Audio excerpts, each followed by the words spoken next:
അസ്സലാമു അലൈക്കും വറഹ്മത്തുള്ളാഹി വബറകാതുഹു. മുഹാജിറുകളുടെയും ഇടക്ക് മക്ക സന്ദർശിക്കുന്ന അൻസാറുകളുടെയും മാത്രം പ്രശ്നമായിരുന്നില്ല മക്കയിൽ നിന്നുള്ള ഈ ഭീഷണികൾ. മറിച്ച് സാക്ഷാൽ മഹാനായ നബി സല്ലല്ലാഹു അലൈഹി വസല്ലമ തങ്ങൾക്ക് വരെ മാനസികമായി വലിയ ഭീതി ഉണ്ടായിരുന്നു. അത് നബി സല്ലല്ലാഹു അലൈഹി വസല്ലമ തങ്ങൾ അങ്ങനെ എപ്പോഴും പ്രകടിപ്പിക്കാറില്ല. നബി വലിയ ആത്മധൈര്യമുള്ള ആളായിരുന്നു. പക്ഷേ ആയിഷ ബീവി റളിയല്ലാഹു അൻഹ പറയുന്നുണ്ട്, ഒരിക്കൽ നബി സല്ലല്ലാഹു അലൈഹി വസല്ലമ തങ്ങൾ ആത്മഗതം പോലെ പറയുകയുണ്ടായി, ആരെങ്കിലും ഒരാൾ എനിക്ക് കാവൽ നിന്നിരുന്നുവെങ്കിൽ എന്ന്. എപ്പോഴാണത് പറഞ്ഞതെന്നറിയാമോ?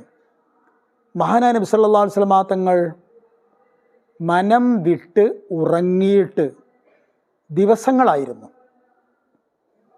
ഏത് നിമിഷവും മദീനക്ക് നേരെ ഒരാക്രമണം ഉണ്ടാകാം എന്ന ഉൾഭയം എല്ലായിടത്തും നിറഞ്ഞു കിടക്കുകയായിരുന്നു.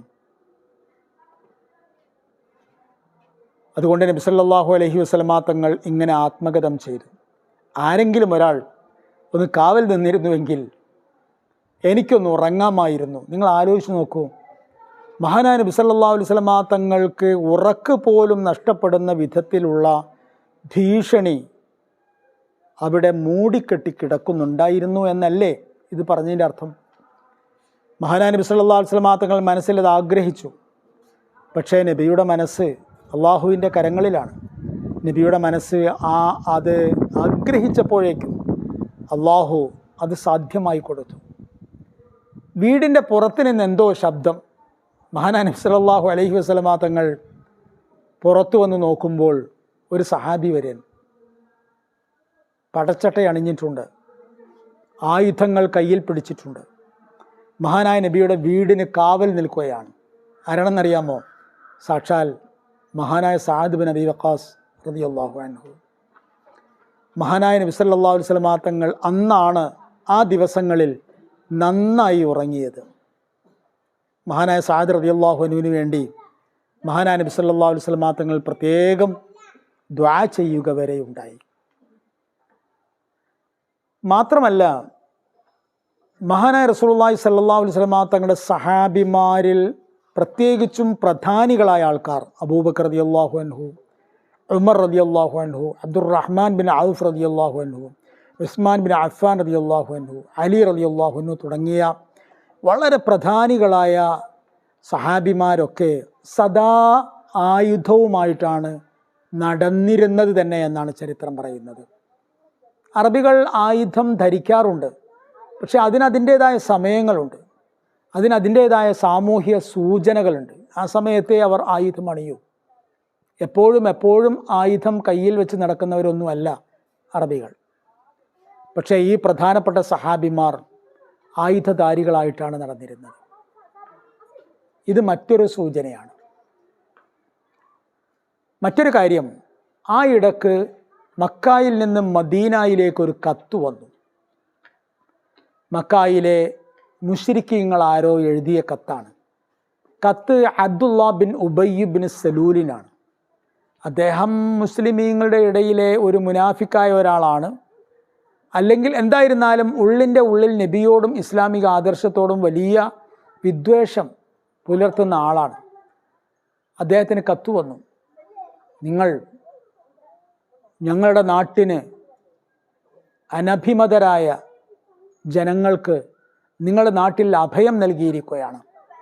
അത് ഞങ്ങളുടെ നാടിനോട്, ഞങ്ങളുടെ സമൂഹത്തോട്, നമ്മുടെ പരമ്പരാഗത വിശ്വാസങ്ങളോടും ആചാരങ്ങളോടുമെല്ലാം നിങ്ങൾ കാണിക്കുന്ന വെല്ലുവിളിയാണ്. അതുകൊണ്ട് ഈ കത്ത് ലഭിച്ചാൽ ഉടനെ ആ ആൾക്കാരെ നിങ്ങളുടെ നാട്ടിൽ നിന്ന് ഒഴിവാക്കണം എന്നാവശ്യപ്പെട്ടുകൊണ്ടായിരുന്നു കത്ത്. ഈ കത്ത് കിട്ടിയതും Abdullah bin Ubayy bin Salul ഒരു പടപ്പുറപ്പാടിന് ശ്രമം തുടങ്ങി എന്നാണ്. വിവരം നബിയുടെ അടുക്കലെത്തി. നബി സല്ലല്ലാഹു അലൈഹി വസല്ലമ തങ്ങൾ നേരെ അബ്ദുല്ലായുടെ അടുക്കിലേക്ക് വന്നു. എന്നിട്ട് പറഞ്ഞു, നിങ്ങൾ ഞങ്ങളോട് യുദ്ധം ചെയ്യാൻ പോവുകയാണ് എങ്കിൽ ഒരു കാര്യം നിങ്ങൾ മനസ്സിലാക്കിക്കോളൂ, നിങ്ങൾ യുദ്ധം ചെയ്യുന്നത് ഫലത്തിൽ നിങ്ങളുടെ സ്വന്തം മക്കളോടും സ്വന്തം സഹോദരങ്ങളോടും തന്നെയായിരിക്കും. മഹാനായ നബിയുടെ ആ ഒരു വാക്ക് പ്രയോഗത്തിന് വലിയ അർത്ഥവും ആശയവുമുണ്ട്. കാരണം നിങ്ങളുടെ സ്വന്തം മക്കൾ, നിങ്ങളുടെ സ്വന്തം സഹോദരങ്ങൾ അവരൊക്കെ തന്നെ ഞങ്ങളോടൊപ്പമാണ്.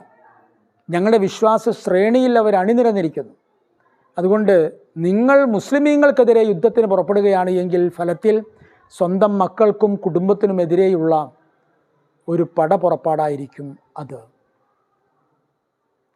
അത് കേട്ടപ്പോൾ പിന്നെ അബ്ദുള്ള ബിൻ ഉബയ്യ് ബിൻ സലൂൽ, നമ്മൾ നേരത്തെയൊക്കെ പലപ്പോഴും പറഞ്ഞിട്ടുണ്ട്, ഈ കക്ഷിയും അന്ധമായ വിരോധത്തിൻ്റെ ഒരു ആൾരൂപമാണ്, അന്ധമായ വിരോധം. അതുകൊണ്ട് അദ്ദേഹം അപ്പോഴാണ് ചിന്തിച്ചത് അത് ശരിയാണ്. ആയതുകൊണ്ട് അതിൽ നിന്ന് അദ്ദേഹം അപ്പോൾ പിന്മാറി.